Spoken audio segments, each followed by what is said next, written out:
Good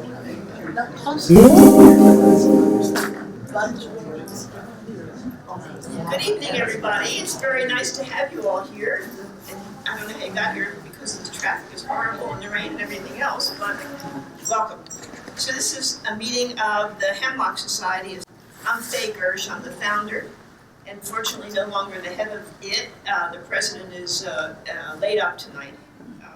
So I have the pleasure of introducing Dr. Cohen. But first, some announcements from our sponsor, that is the Hemlock Society of San Diego. We are a membership organization. You're welcome to join. Do it now before we raise the dues for next year. We live totally on donations, so that's welcome. Okay, now the business at hand, which is really exciting. Dr. Lewis Cohen is with us tonight, and we'll talk about his amazing book, I think, A Dignified Ending, Taking Control Over How We Die, which is exactly what the Hemlock Society is about.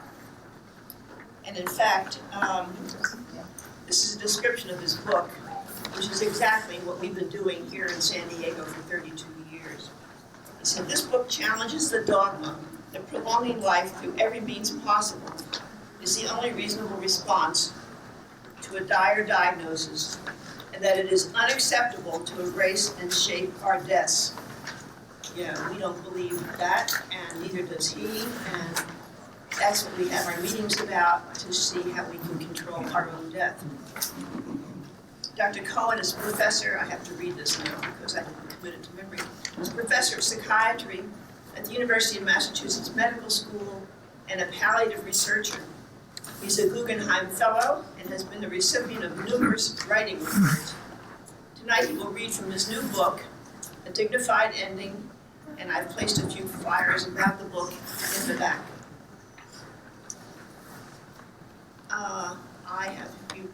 Lou wrote this, so I'm reading it, so I wrote it. I decided to quote a few of the people who have read and enjoyed this book. The hosts of Jerry Pal, a podcast for geriatricians and palliative medicine, wrote the following. Dr. Cohen does not hide his beliefs and opinions. He also does not shy away from the complexity of the issue. He interviews leading disability rights activists and challenges leaders of the aid and dying movement. His book is filled with narratives of the people and family, doctors and activists who've defined this movement. As you may or may not know, Derek Humphry is the founder of the Hemlock Society. He's now 88. And he called me one day and he said, have you read Lou Cohen's book yet? And I said, no, I haven't. He said, this is one of the best books that has ever come out on this topic. And this is Derek Humphry, who's written about 10 books on the topic. So I'm not going to read any more of these tributes. I'm going to turn it over to Dr. Lewis Cohen.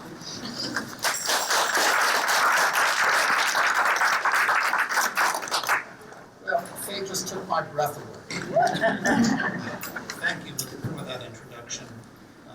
Especially the parts I didn't write. Can you hear me okay in the back? No. No. Can we maybe click, I don't want to lose the doors, but I'll speak up as best I can. I've also asked a few folks from your midst who I pulled out as volunteers to help with tonight's reading. I'm going to have them introduce themselves in a minute or two. But before I do that, I just want a show of hands in terms of whether or not you've ever attended a reading by an author before. Okay, so most people have, not everybody. A reading like we're going to do tonight from a new book that was published gives an author not only a chance to sort of strut her or his stuff in front of other people, but also to answer questions that the writing stimulates. And that's very much what I hope we are going to do tonight.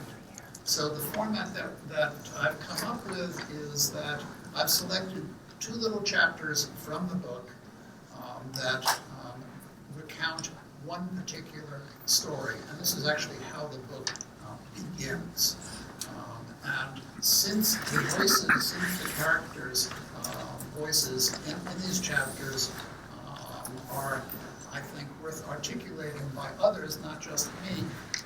I've asked a few people, so you're going to be Betsy. Would you introduce yourself? I'm Maria Geary. In real life. In real life? In real life, I'm going to be Betsy. The character is Betsy tonight. Okay. And I'm Nancy Williford. I'm a clinical social worker, retired now, and a member of the Hemlock Society. And I am Sarah tonight. So word is, can we be louder? Sure. Again? Yeah. Okay, I'm Nancy Williford. I am a retired clinical social worker, and I'm a member of the Hemlock Society. And tonight, I am Sarah. I'm Nimitz to meet a retired family practice physician. Tonight I'll be Nimitz Jr. Okay, yeah, I selected, as you'll hear, a naval hero. Seemed like the right thing to do in Santa Fe on a visit to Santa Fe. San Diego. San Diego, yeah, that's right. Okay, so from the Dignified Ending, Taking Control Over How We Die, Chapter 1, The Admiral and His Wife.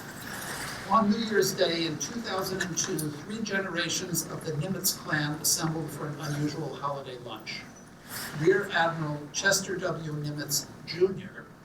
and his wife Joan presided at their residence in a retirement community outside of Boston. They were obviously both pleased and proud the family had gathered.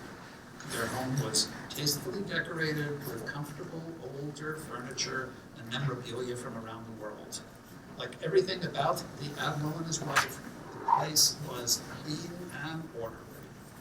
Although the luncheon conversation included an energetic discussion of holiday football games, the overall atmosphere was subdued.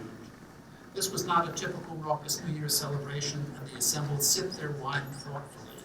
Chester Jr. and Joan were by nature reserved individuals, and they did not encourage effusive displays of emotion. Despite this, their daughter, Sarah Smith, explained, We hugged them and gave them kisses. And my sister Betsy said something like, "You've been wonderful parents." Okay? the family, well, you can see. Next time. Next time. The family members were confident the matriarchs and patriarchs' decisions were entirely consistent with long-held beliefs. No one engaged in last-minute attempts to persuade them to change their minds. The family knew. We have 2 microphones. Woo! All right. And maybe one for the other side. Okay, so I'll pass it. Oh, okay. You don't question or challenge a superior officer's decision. Everyone felt solemn as goodbyes were said. Children and grandchildren stepped across the threshold on that crisp New England day. The door was firmly closed behind them. Earlier, throughout the fall and winter, Betsy Nimitz Van Dorn and her youngest sister, Sarah, repeatedly visited their parents and inquired, "Why do you have to do it?" Daily confronted with increasing frailty and growing dependency needs, Chester Jr.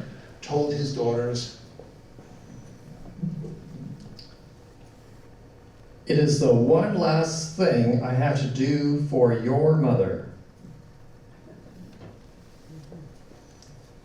A New York Times article would later quote an aunt. They didn't want to think in any way that their final days would be controlled by some whippersnapper internist at the hospital. Nothing was left to chance. Said Sarah, who lived in a wealthy suburb.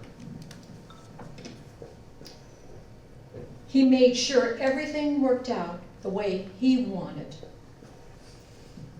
After all, Chester Jr. was a military man who conducted his affairs with the precision of a commanding officer, and Joan was the quintessential admiral's wife. Joan had been born in England, educated as a dentist, and came to America for specialty training in orthodontia. Like many women of her generation, after meeting and falling in love with her future husband, she had little opportunity to practice her profession and instead devoted herself to furthering his career and raising their 3 children. As a Navy wife, she led a peripatetic existence, moving the family every year to a new base in a strange city often located in a foreign country. She single-handedly oversaw the children's upbringing during the extended periods her husband was at sea. Chester Jr. graduated from the Naval Academy and served as a submariner in the USS Sturgeon during World War II. He was awarded the Silver Star, which was presented to him by his father, Chester Sr., at a ceremony held at Pearl Harbor. It was one of 3 Silver Stars he would receive for valor. Chester Jr. was transferred to the command of another submarine, the USS Hado, and later awarded the Navy Cross and a letter of commendation with ribbon. The official citation reads in part, For outstanding heroism in action during her 7th war patrol in restricted enemy waters off the west coast of Luzon and Mindanao in the Philippines, valiantly defiant of the enemy's overpowering strength during this period just prior to our invasion of the Philippines, the USS Hado skillfully pierced the strongest hostile escort screens and launched her devastating attacks to send 2 valuable freighters to a transport to the bottom. Hado outmaneuvered and outfought the enemy at every turn, launching her torpedoes with deadly accuracy despite the fury of battle and sending to the bottom 2 destroyers and a patrol vessel with another destroyer lying crippled in the water. I'm going to drop down a little bit, okay? We're going to skip down to Chester W. Nimitz Sr. is even more renowned in the chronicles of U.S. naval warfare than his son. 1 week after the Pearl Harbor disaster, Secretary Frank Knox gave Chester Sr. command of the Pacific Fleet. Throughout World War II, he was Commander-in-Chief of Pacific Forces for the United States and the Allies. In the Battle of Midway, Chester Sr.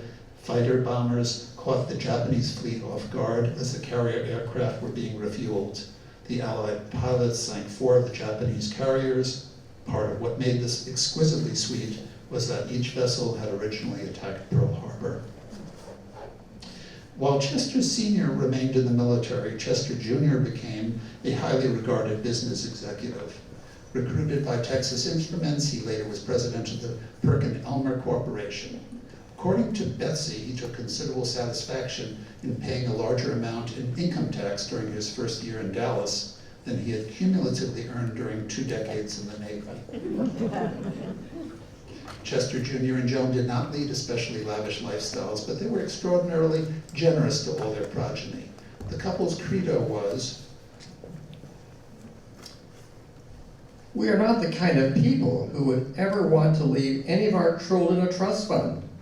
We have given you decent educations and you are fine on your own. We want the pleasure of watching our grandchildren go to great schools and summer camps, take trips, and have adventures. That is the pleasure money can bring, not stockpiling it so some spoiled offspring can have it when he or she turns 21. You're getting a sense of them, aren't you?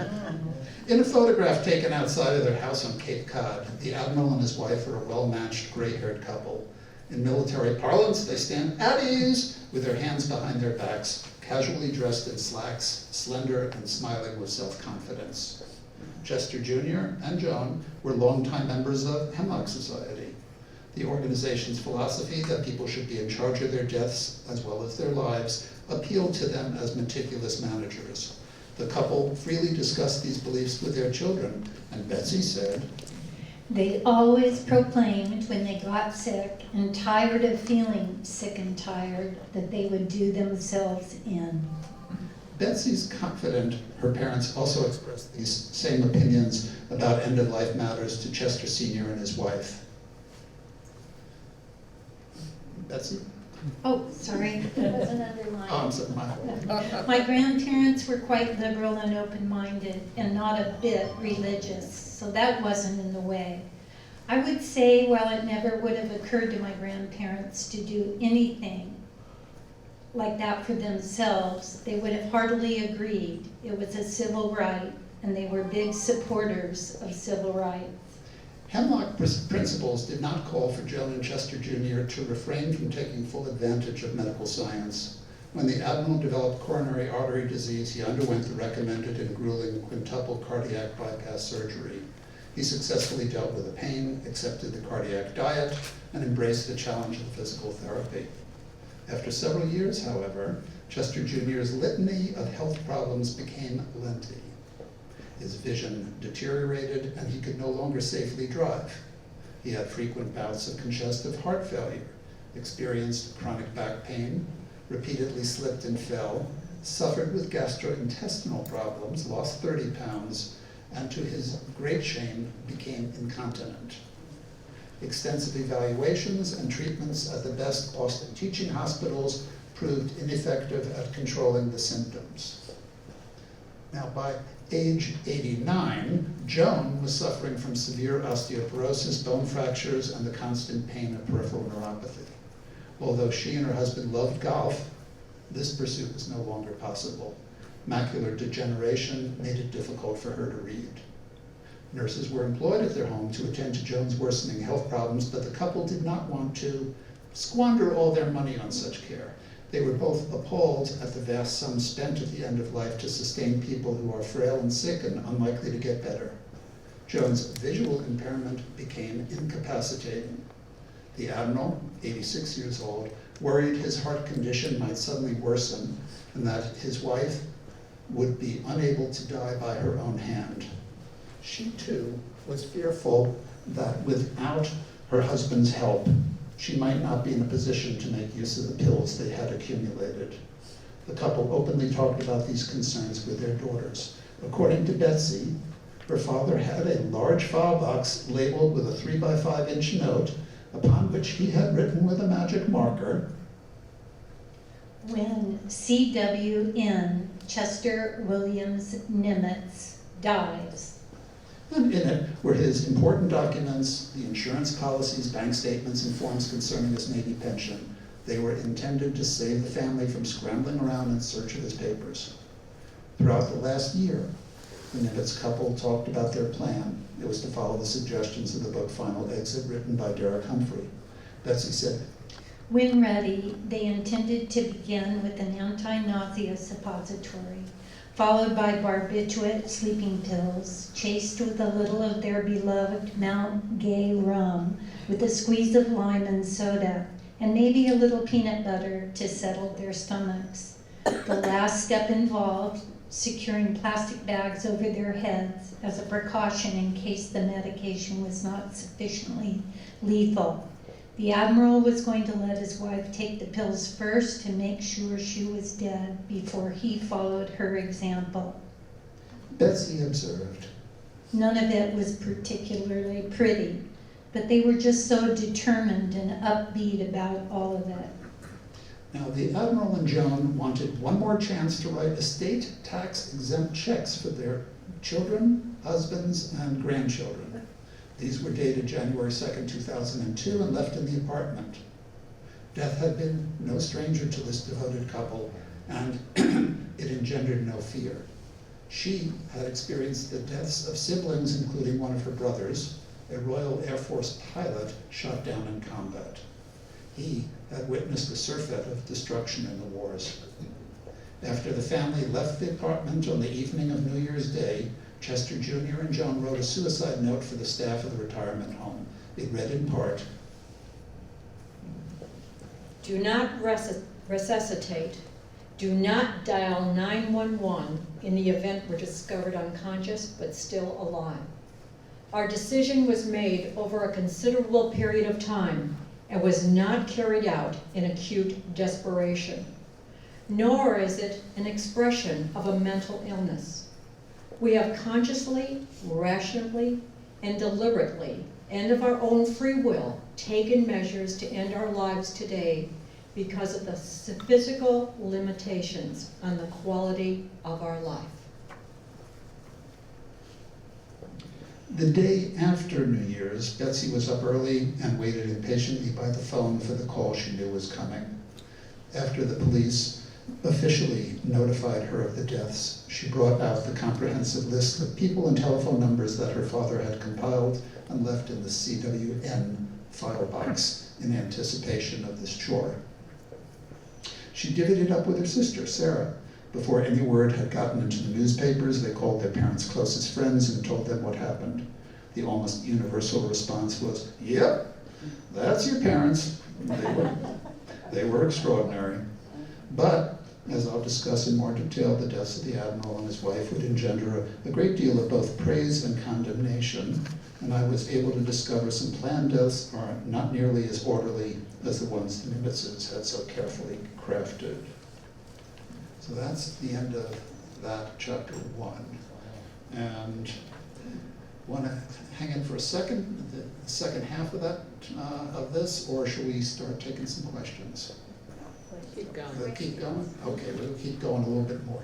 I just want to say, I remember when they died, and the New York Times and all the other newspapers that covered it did so without any criticism or anything like that. It was just amazing to see how that was covered. This chapter is called You Don't Want Custer. In the spring of 2002, when the ground had thawed, the Nimitz family convened in Cape Cod. It was a place filled with memories of summer barbecues and sailing expeditions, and an appropriate homestead for a family of naval heroes. They stood by a small hole dug in the sand as the briny breezes blew on their faces. The ashes of Chester Jr. and Joan Nimitz were interred together. In a brief ceremony, the younger children placed small keepsakes such as Lego blocks into the grave. The adults spoke lovingly and respectingly of their forebears. The New York Times, as Faye said, wrote pieces about the deaths of Rear Admiral Chester W. Nimitz Jr. and his wife Joan that were admiring of their lives, but strove for balance and offered the negative reactions of experts on aging. They opined that the couple was highly unusual as combinations of disease, depression, social isolation, and poverty lead to most suicides among the elderly. The authorities suggested that with proper help, such deaths could be avoided. A more contemporary version of this position has been expressed by some geriatricians and geriatric psychiatrists who argue that acceptance of the idea of rational suicide in older adults is itself ageist. It implicitly endorses a view that losses associated with aging result in a life that's not worth living. Now, I'm a great fan of the late surgeon and author Sherwin Nuland, but I thought Nuland sounded overly glib when he told a reporter. In something like 5 out of 6 cases, if a physician is able to sit down and ask people why they really want to die, they can solve their problems with modern medicine or psychological help. Beginning around the time that the Admiral and Mrs. Nimitz died, suicide rates have been climbing. Between 1999 and 2016, they rose 28%. 3/4 of the deaths among the elderly involved the use of firearms. The fieriest critique of the Nimitz came from Patrick J. Buchanan. Anybody remember him? Yes. The conservative political commentator and author who wrote about the couple's lack of belief in religion or an afterlife.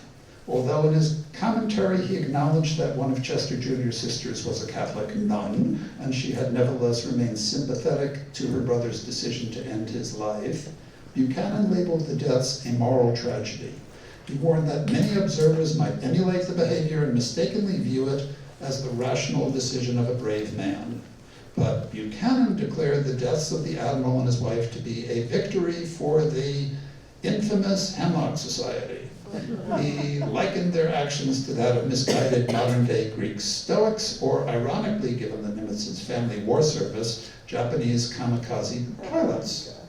He condemned the couple's conduct as being nothing less than a refutation of Christianity's cardinal belief in the sanctity of life. Buchanan predicted, With Christianity fading away in the West, involuntary euthanasia will be commonplace in Europe, and Gen Xers. Battles to stay alive into old age will be treated with the same cold contempt as they treated the silent screams of the unborn. Millions will be put to sleep like aged and incontinent household pets. and with a final rhetorical flourish, he concluded, Since the 1960s, the radical young have pleaded for a world free of the strictures of the old Christian morality. They are close to getting what they have demanded. And my sense is that they will not like what they get. We're heading into Blade Runner country. You do remember Blade Runner. Okay, I'm going to drop just a little bit further. In the ensuing years following the deaths of her parents, Betsy Nimitz Van Dorn joined the Board of Compassion and Choices, the leading nonprofit in the country dedicated to improving care and expanding options at the end of life. I interviewed Betsy when a ballot campaign was underway in Massachusetts to legalize assisted dying. At the time, Compassion and Choices had asked Betsy to contribute to a newspaper piece in support of the referendum based on the circumstances of her parents' deaths. In response, she remarked forthrightly, You know they committed suicide. This wasn't aid in dying. Let's not muddy the waters here. Let me just drop down to some lines that give reason for the title of this particular chapter. I often think of the following lines that Atul Gawande wrote in his best-selling book, Being Mortal. Where am I? The very end, the simple view. The simple view is that medicine exists to fight death and disease, and that is, of course, its most basic task. Death is the enemy, but the enemy has superior forces. Eventually it wins, and in a war that you cannot win, you don't want a general who fights to the point of total annihilation. You don't want Custer, you want Robert E. Lee, someone who knew how to fight for territory, and when he could, and how to surrender, and when he couldn't, someone who understood that the damage is greater if all you do is fight to the bitter end. All right, you don't want Custer. And in taking the questions and answers, let me say this is also an opportunity, readings like this are an opportunity to ask how books are written and what sort of stuff comes up that isn't in the book, as well as the stuff that comes up. But let me just sort of open it up to you, to questions or comments that you have, and let's start here. And boom it out so others can hear you. In that first example,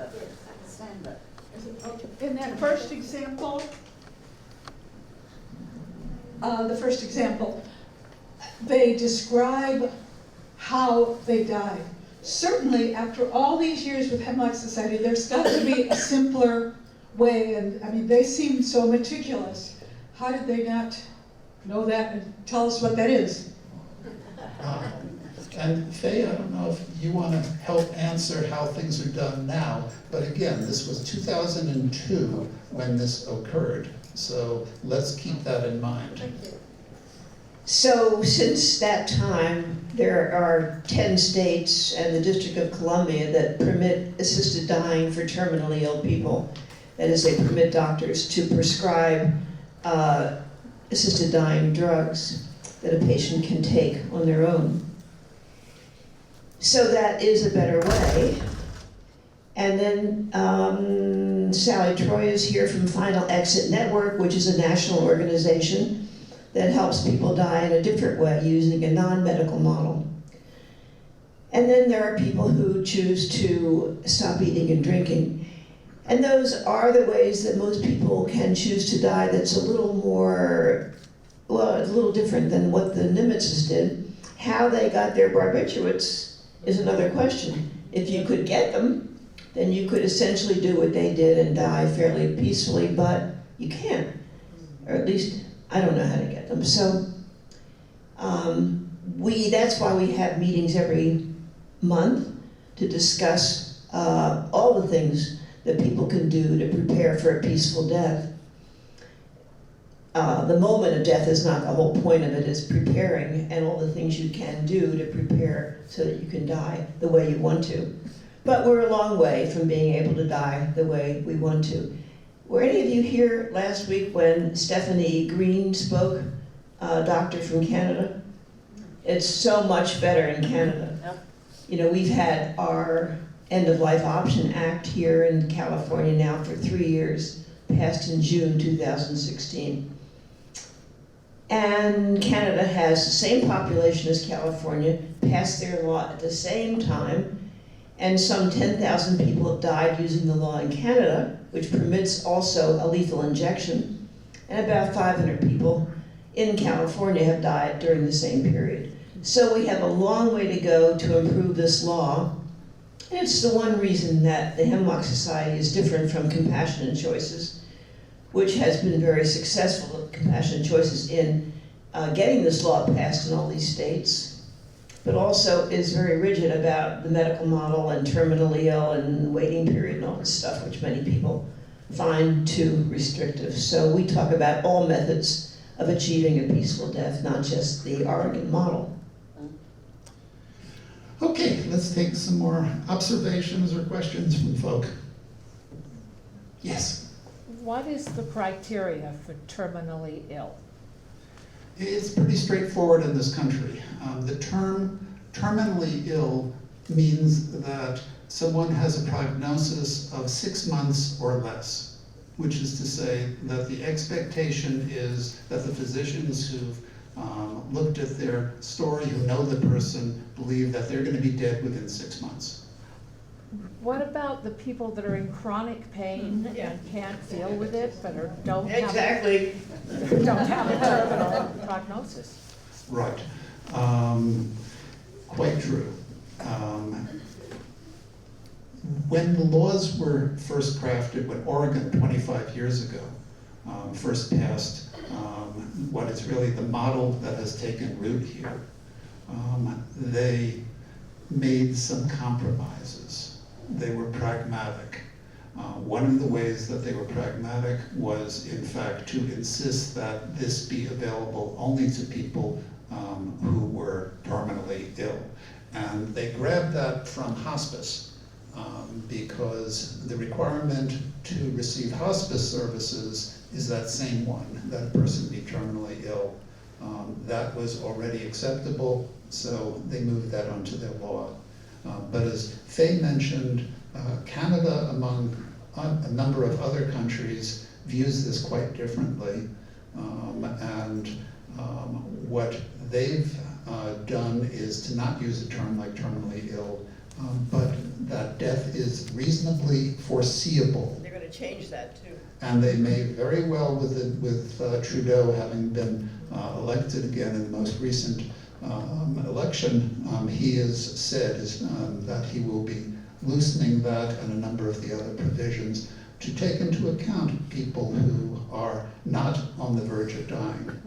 Because I might add, the Nimitzes would not have qualified under our current laws here in the United States. In fact, one of the things that sort of surprised me, because the first part of the book are a number of stories of individuals like the Nimitzes, but I didn't realize until I wrote them that all of them would not qualify under the current laws that we have, and yet, at least for me, all of them I thought were totally, it was understandable, it was justifiable why they wanted to die when they wanted to die. But I would sort of throw that open. Does anyone have any doubts about whether the Nimitzes were justified? And I say because, for one thing, neither was dying. For another, the fact that the Admiral was incontinent, is that a reason for someone to, if we had a law that was looser the way the Canadians are, should that be a reason to allow that individual to die? Because this was a family where money had been very scarce, certainly during the war years when he was an active soldier, and they did not believe that their money that they had accrued should be spent on their care in a nursing home or a facility. Is that a reason? If you're saying yes, Yes. then you are being pretty radical. Yes. And I agree with you, because I think these are reasons, and I think that people suffer in many different ways, other than the knowledge that they're going to be dead in 6 months. And that I would love for laws that get developed to take that into account and to sort of open themselves up to allow for multiple reasons, multiple ways in which, acknowledge multiple ways in which people suffer. Stephanie Green pointed out that the criterion of imminent death is an end-of-life criterion, and they're changing that to a suffering criterion.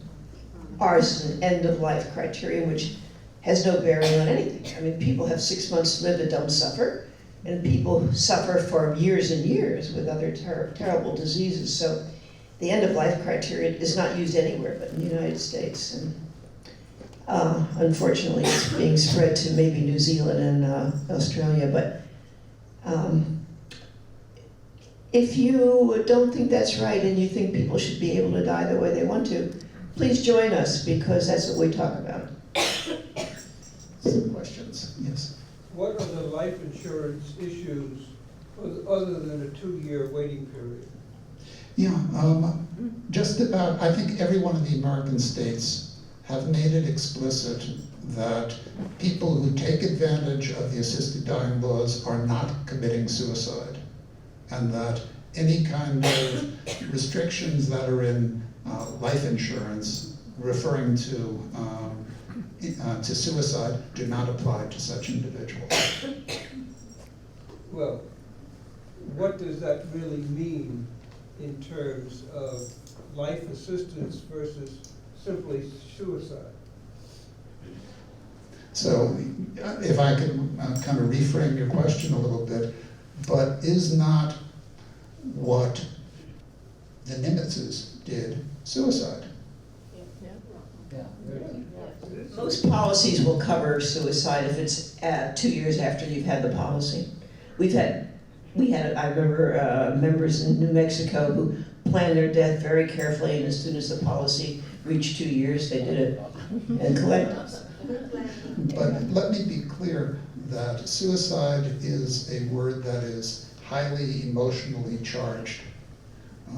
And to say that there's any law that is allowing for suicide is to sort of raise a red flag for many folk. So in the book, what I chose to do was to use lots of words, including suicide, to describe such behaviors. But I can tell you that consistently, when these things get debated in state houses, and I was in Massachusetts, which is where I'm based, at their hearing just a couple of months ago, and before that I went to Maryland, where they're debating this as well. Where you hear this word suicide mentioned is always from the opponents who want to quash completely any of these laws. So again, I think it's suicide, but I also have kind of a different view about suicide than many. My own belief is that there's different types of suicides, and some of them are actually noble. The classic being the soldier who throws himself on the grenade to save his companions. And I don't think that what the Admiral was doing was really very different from that there was a self-sacrificing, altruistic quality. Very different from, I'm a psychiatrist, and I work in a medical hospital, and I have my entire career, and I've seen literally thousands of people who've come in after suicide attempts, and most of the times I use the word suicide or clinical suicide, it's for very different reasons, very different situation. That all said, that's the scoop on suicide. Yes? We don't have a good word if you can figure out a better word. We had a meeting, by the way, a few months ago on is there rational suicide, and Ken records all of our meetings, and you can find that on our website. Have you, in the book, which I haven't read, but, or have you come across any people that are called believers that will look at their death and want to plan it? Or is that anyone who believes in God apparently can't participate in any of this kind of thing? We're going to correct that. Okay. So the statement was, perhaps anyone who believes in God would find it difficult to engage in these sorts of behaviors. And indeed, among the opponents to setting up these laws, even the limited laws that we have in this country, the opponents are very often funded by the Catholic Church, but the Catholic Church is not alone. Just a week ago, Pope Francis was provided with a signed document that represented the Eastern Orthodox Church, Judaism, and who else besides for Catholicism? Islam. Documents saying that we religious leaders from all of the above feel that this is an abomination and we are fully opposed to it. But of course, religious belief is broader than just the Orthodox churches or religions that we know about, and there are many religions or churches that have differing opinions on this, some of whom are extraordinarily accepting and understanding of it. So that's the way it is. But also, even the most ardent of Catholics, let's say, may find when it comes to the point that they're in that situation, what they've been taught no longer seems relevant to them when it comes to that particular issue. And so I'm sure that Faye and others have encountered many, including clergy, who have made use of this option. Just to add to that, Dr. Green, who was the physician in Canada that spoke just a few days ago, talked about a Buddhist monk who was quite religious in his own way and wanted to end his life because of tremendous suffering. And she talked to him about that, and just to try to highlight it, he did have some conflict, but fundamentally he said, the God I believe in, the Spirit I believe in, is a merciful Spirit and will accept my decision to stop the suffering. It's just a beautiful story to me. I have a question for you. You know, there's been a tremendous increase, some people call it an epidemic, in, quote, overdose deaths, people taking fentanyl and other drugs. And it occurs to me that some of these may not have been just inadvertent overdoses. They may have been purposeful overdoses. And I'm wondering, in your investigation, if you've come across families where it might have been branded an overdose, but in fact, if you were able to dig deeper, people had decided that their pain that they'd gotten, maybe they'd gotten prescriptions for their narcotics, and their pain was so insufferable that they purposely took an overdose. Yeah, that's a very complex question. I wish I had a simple answer for it. What I can tell you is that, again, as somebody who evaluates a lot of folk, for the question about whether this was a suicide act that brought them in the hospital or an accident that occurred, that, for someone who is addicted to drugs, it is not out of the usual for them to overdose. And it's not exactly like the drugs you're getting from a dealer are for 14 milligrams or, spelled out that way. Street drugs vary in strength and potency. And so overdosing is just sort of the nature of the beast. We all know people who've suffered with addiction or who have had family members who suffer with addiction. And it's a horrible life that they lead. And we could understand, that they would want to die. I got to tell you, though, most of the folk that I end up meeting want to live as much as any one of us. They may want to anesthetize themselves from some of the pain and suffering they're having, but they want to keep living. Yes? More questions in the back. I'm just curious if you can speak a little bit to your personal reasons for writing the book. Yeah. Can you talk about your personal investment in it? You know, I've been obsessed with this subject for many, many, many years. And I'll give you kind of two reasons why. One is in the book, and one is just now between us. And the one I'm going to tell you now, which is just between us, you just may say is poppycock.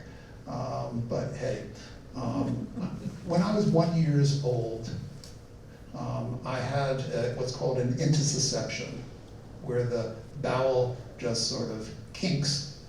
And the family story, since I don't certainly remember this, is that I was going to die, but they brought me to this clever physician, surgeon, who immediately brought me to the operating room, opened me up, unkinked the thing, and there I was, there I am.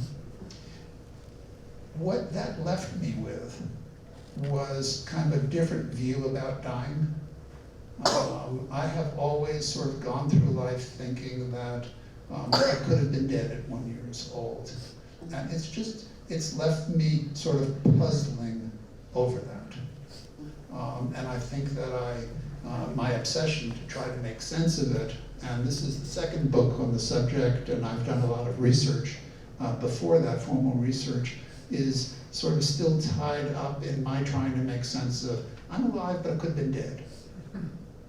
So that's one piece. What I talk about in the book, though, is something else. And again, I'm a psychiatrist, so you get this early stuff. But I was 12 years old when my mother handed me Freud's interpretation of dreams. And read the book, and I was like, she said to me, this is one of my favorite books, and I hope you like it too. And I was off to the races with it. I was enraptured with the insights of what Freud had to say.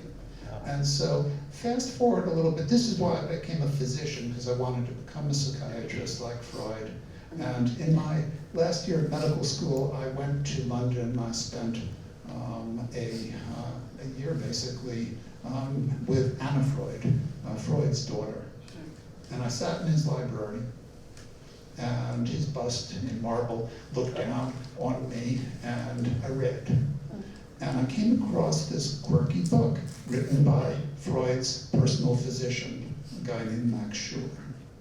And Max Schur told the story of Freud's illness. He had cancer, and the treatments that he received, and how at the end of his life, when Freud had, with his family and a number of his followers, been able to get out of Austria from the Nazis and escape over to England, the cancer continued to become awful, worse and worse, reached the point where Freud's dogs, he loved dogs, would not stay in the same room as him because the smell of the necrotic bone was so awful that they'd go howling.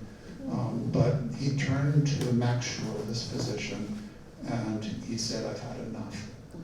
And he had an understanding with his physician, something that we don't have with ours nowadays, unfortunately, but he had an understanding with a physician that two things were going to be part of their relationship. One was that Max Schur would always tell him the truth.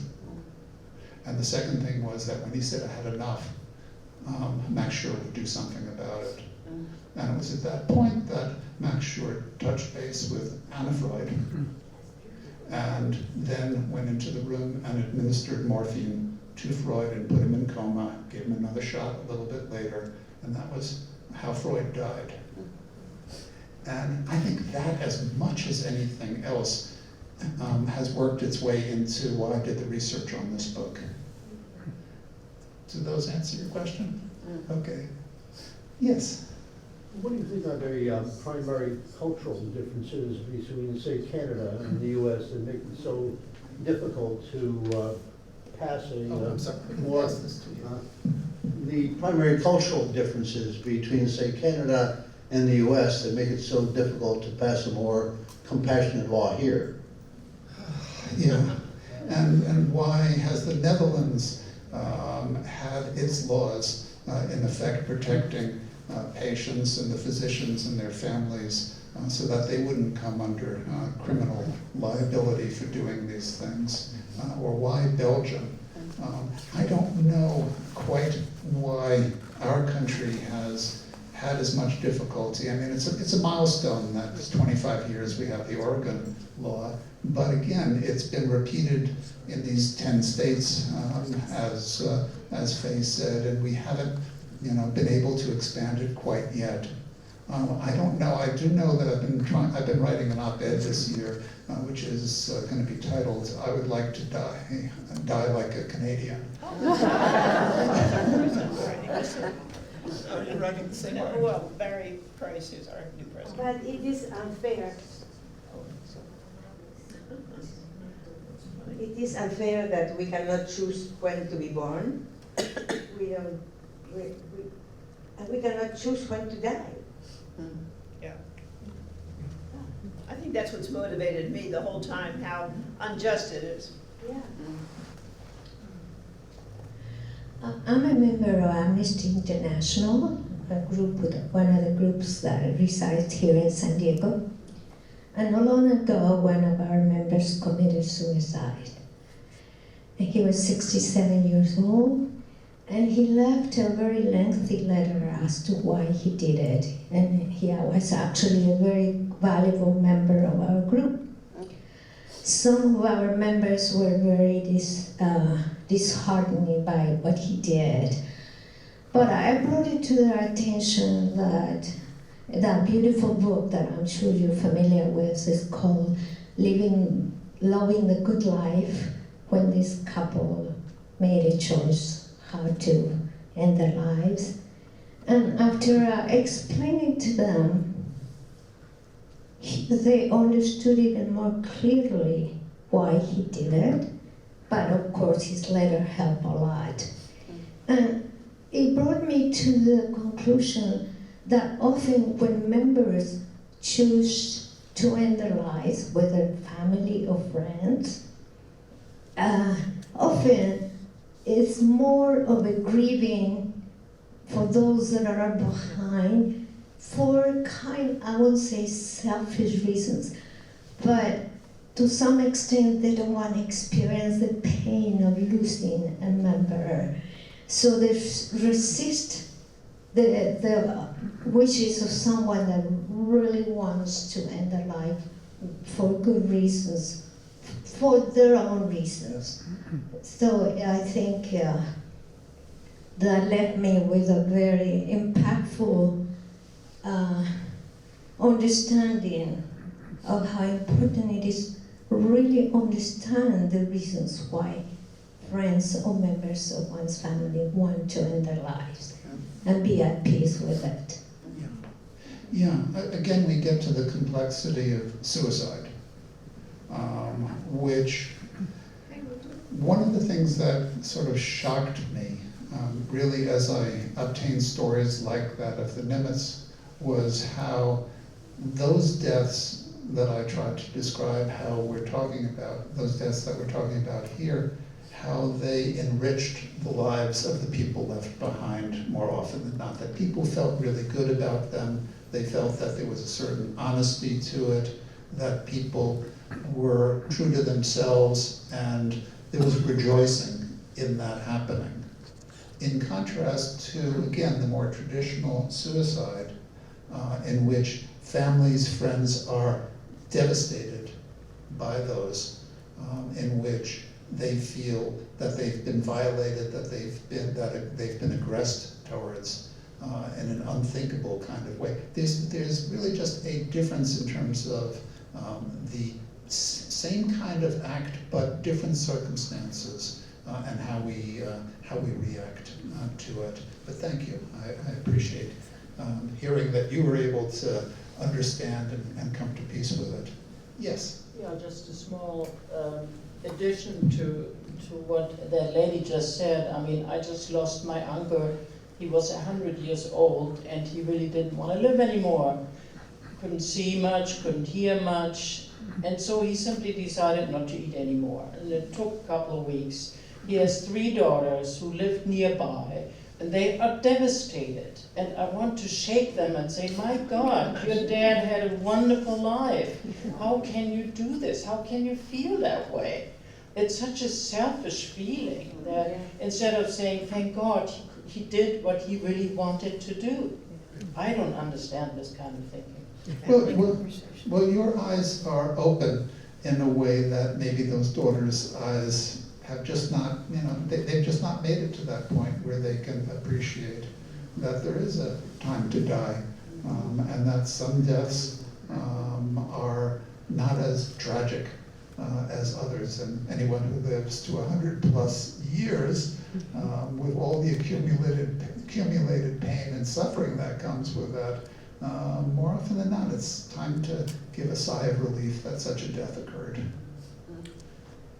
If you don't talk to your families about what you want, they will be shocked when you take matters in your own hands. Yes. Dr. Cohen, there was a couple I read about 4 or 5 years ago that they were elderly, and I think one of them might have been terminally ill. I'm not sure, but you must have read about it. But they were so close to one another and been married for 60, 70 years. When they decided that one of them was going to go, the other one was going to go with them, and they went to Dignitas in Switzerland. Yep. Do you remember that case? No, but I talk about 2 such deaths in the book, one being the Raffs and another, one being the Nimitzes, and then there's another that popped up. Still unusual, but they do happen, and the sons in the other death that I mentioned, one of them said to me, why don't people understand how romantic this is?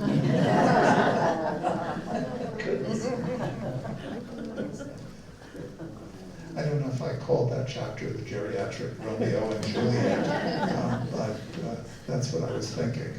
Yes? I wonder if you can help us with the communication issue with our families who may not understand. The several examples that we've talked about. It occurs to me that some families can understand and support, and you can openly talk to them and get their support and make it much more beautiful and a good ending. And some families may, a daughter, a son, a son-in-law.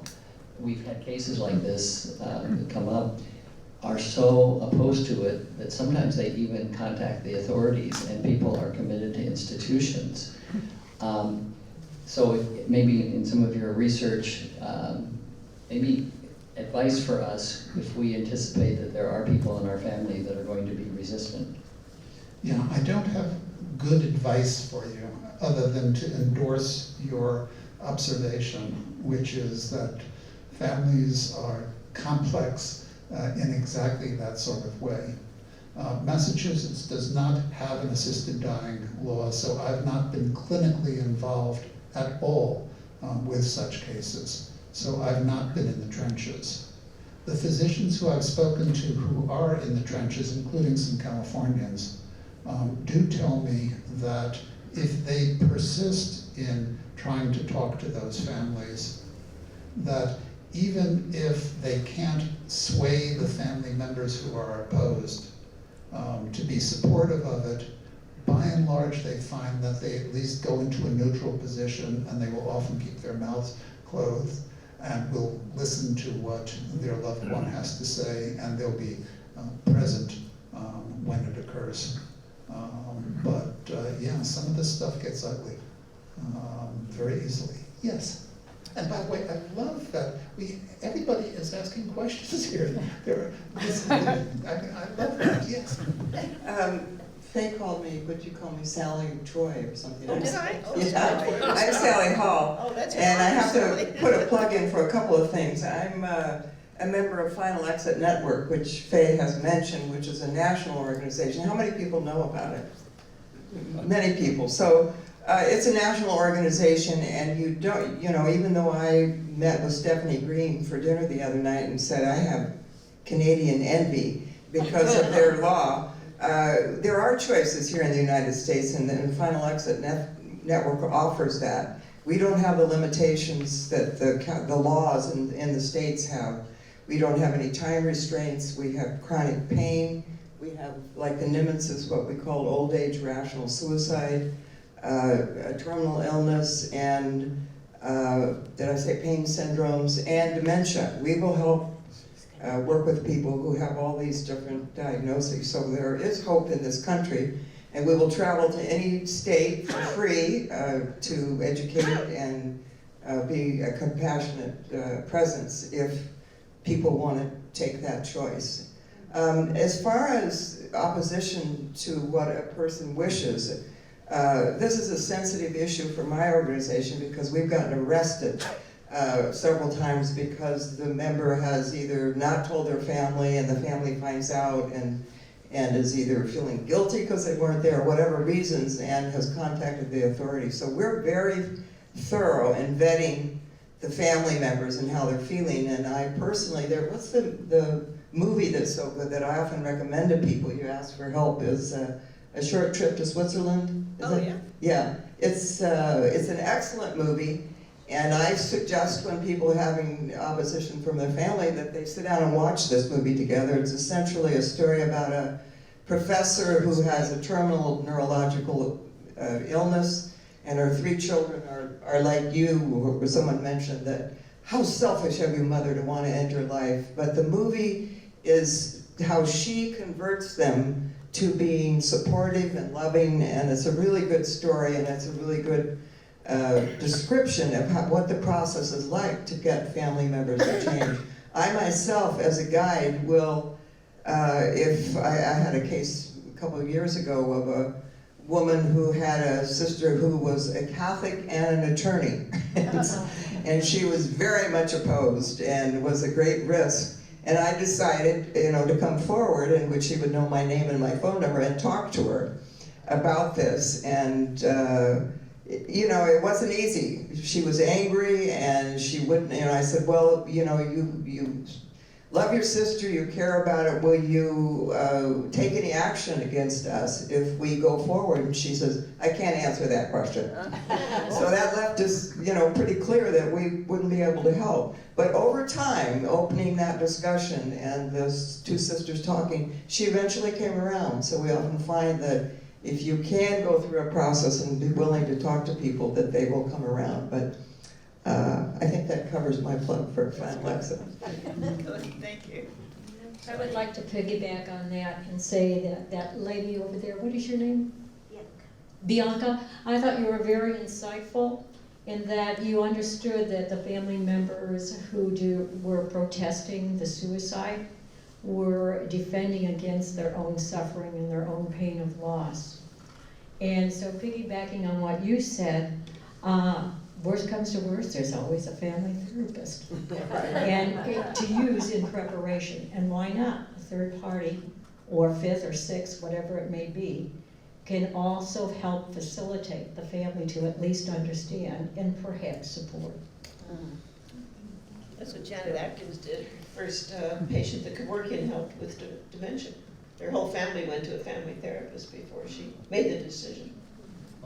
Dr. Cohen, when hospice gets involved, or when a family brings hospice in, does that somewhat limit the family in terms of the person's, doesn't that somewhat diminish the family's input?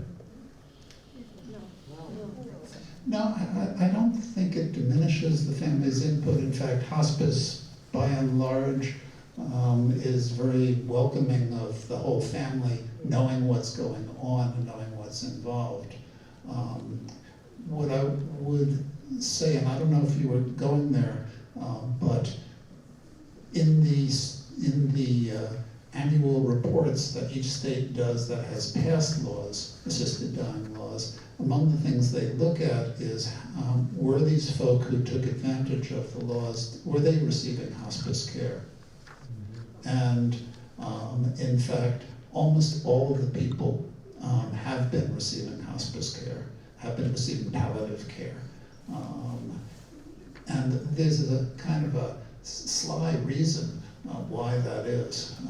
And that is the physicians who are signing off and saying, yeah, these people can take advantage of the law, they want to know damn sure that the person is getting maximum care, maximum attention to their suffering, and that everything has been done that could be done, and that they're not being influenced by something undone. So they make sure that their patients that they see have had palliative care, because they don't want families, for example, coming forward at the end and saying, no, everybody rushed this ahead.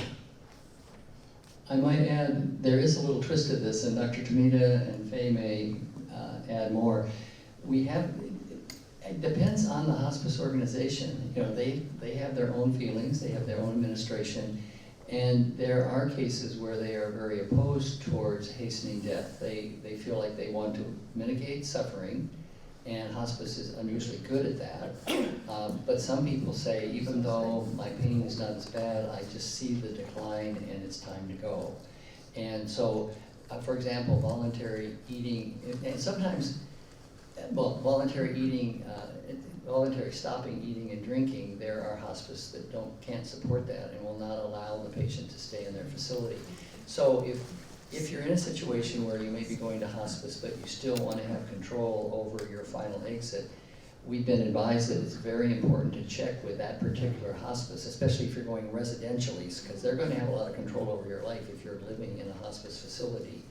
If you're getting hospice at your own home, you have more options. But check to make sure that they will support that, and that if you do the End of Life Option Act, where the physician's going to give you medicine, that you will be able to take it in the hospice. There are cases where that was not possible, and people had to actually discharge themselves from the hospice and go to a hotel or a motel. So I can't say how many, it's just that we've been cautioned that it's important to find out. And I guess it's good that hospice has choices too, but they're getting your money to take care of you, but sometimes they make it very difficult to exit earlier if that's what you want to do. At least, and this is mostly a California experience, so I don't know in other states. Okay, I'm going to take one more question, and then I want to thank all the folk who assembled up here with me. Sorry? Talk about Sam. We're thinking we could walk over to Sammy's and have a drink or a sandwich or dinner or whatever, and talk to Lou, and I don't know how many people they could take at one time, but if you're interested, we could do that after the meeting. So she had been suffering for so long. We have been medicate her, take her to surgery. So finally, we had to put her to sleep. So it was like a beautiful death. I took her to the doctor, and a doctor just gave her a shot.